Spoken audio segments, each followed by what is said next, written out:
그럼 먼저 교통 안전 이야기부터 해볼까요? 애리조나 교통국 2024년 보고서가 나왔는데 전체 교통사고 사망자는 6% 줄었다고 해요. 이거 뭐 좋은 소식이죠? 네, 일단 전체 수치는 그런데요. 근데 그 세부 내용을 좀 들여다보면 좀 걸리는 부분이 있어요. 어떤 부분인가요? 바로 그 보행자하고 자전거 이용자 관련 사고입니다. 이게 2020년 이후로 매년 꾸준히 늘고 있다는 거예요. 2024년 통계를 보면 보행자 사고가 2079건, 자전거 사고는 1379건에 달했거든요. 아, 전체 사망자는 줄었는데 보행자나 자전거 사고는 늘었다고요? 그렇죠. 그러니까 도로 위에서 어떻게 보면 가장 취약한 분들이잖아요. 이분들의 안전은 오히려 더 위협받고 있다는 건데 이건 아마 도시가 급격하게 확장하는데 안전 관련 인프라 구축이 그 속도를 좀 못 따라가고 있다. 뭐 이런 신호일 수도 있겠죠. 다음은 지역사회 소식인데요. 피닉스시에서 폭염에 대비하려고 무료로 나무를 심어주는 프로그램을 하고 있대요. 연방 예산까지 받아서 뭐 관리 도구까지 준다고 하던데 근데 이게 생각보다 참여율이 좀 저조하다는 얘기가 있네요. 왜 그럴까요? 네, 특히 그 써니슬로프나 사우스 피닉스처럼 나무 그늘이 정말 필요한 지역들을 우선 대상으로 하는데도 그렇다는 거죠. 기상청 전문가들도 나무가 냉각 효과가 크다고 강조했거든요. 증발작용을 통해서요. 네네. 근데 참여율이 왜 부진할까? 이게 단순히 정보가 부족해서일지 아니면 뭐랄까 주민들이 당장 더 시급한 다른 문제들 때문에 그럴 여유가 없는 건지 좀 생각해 볼 지점인 것 같아요. 그러게요. 근데 또 구디어에서는 완전 반대 상황이 있었죠. 아, 그 물 나눠주다가 벌금 받은 분 이야기요? 네, 맞아요.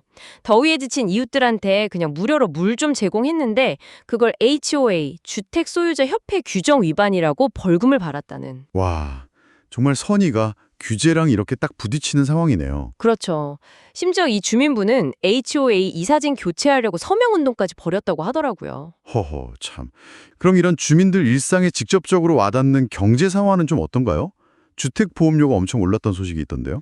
네, 그게 정말 심각합니다. 2019년부터 2024년까지, 그러니까 5년 사이에 무려 70% 이상 올랐다고 해요. 전국에서 네 번째로 높은 상승률이고요. 피닉스 같은 경우는 연평균 보험료가 전국 평균보다 한 340달러 정도 더 높다고 합니다. 70%요? 와, 왜 이렇게 많이 오른 거죠? 이게 복합적인데요. 일단 주택 가치 자체가 많이 올랐고요. 또 집 수리하거나 다시 짓는 비용도 증가했죠.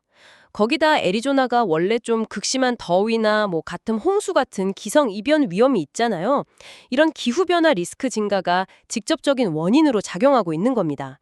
그러니까 애리조나의 어떤 환경적인 취약성이 고스란히 경제적인 부담으로 이어지고 있는 거죠.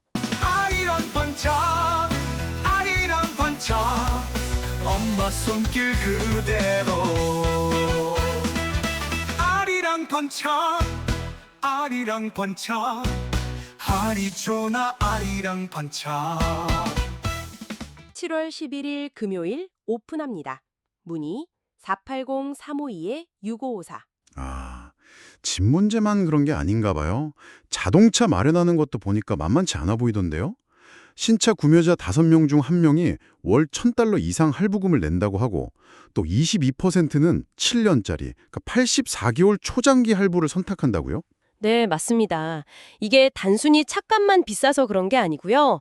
높은 차량 가격에다가 이자율 부담까지 더해지니까 당장 매달 내는 돈, 그 월납비 부담을 어떻게든 줄여보려고 어쩔 수 없이 장기 할부를 택하게 되는 거예요. 아하. 그러니까 주거비 부담 커졌죠. 거기다 이제 교통비 부담까지 늘면서 가계 재정에 이게 상당한 압박이 되고 있다는 걸 보여주는 지표라고 할 수 있습니다.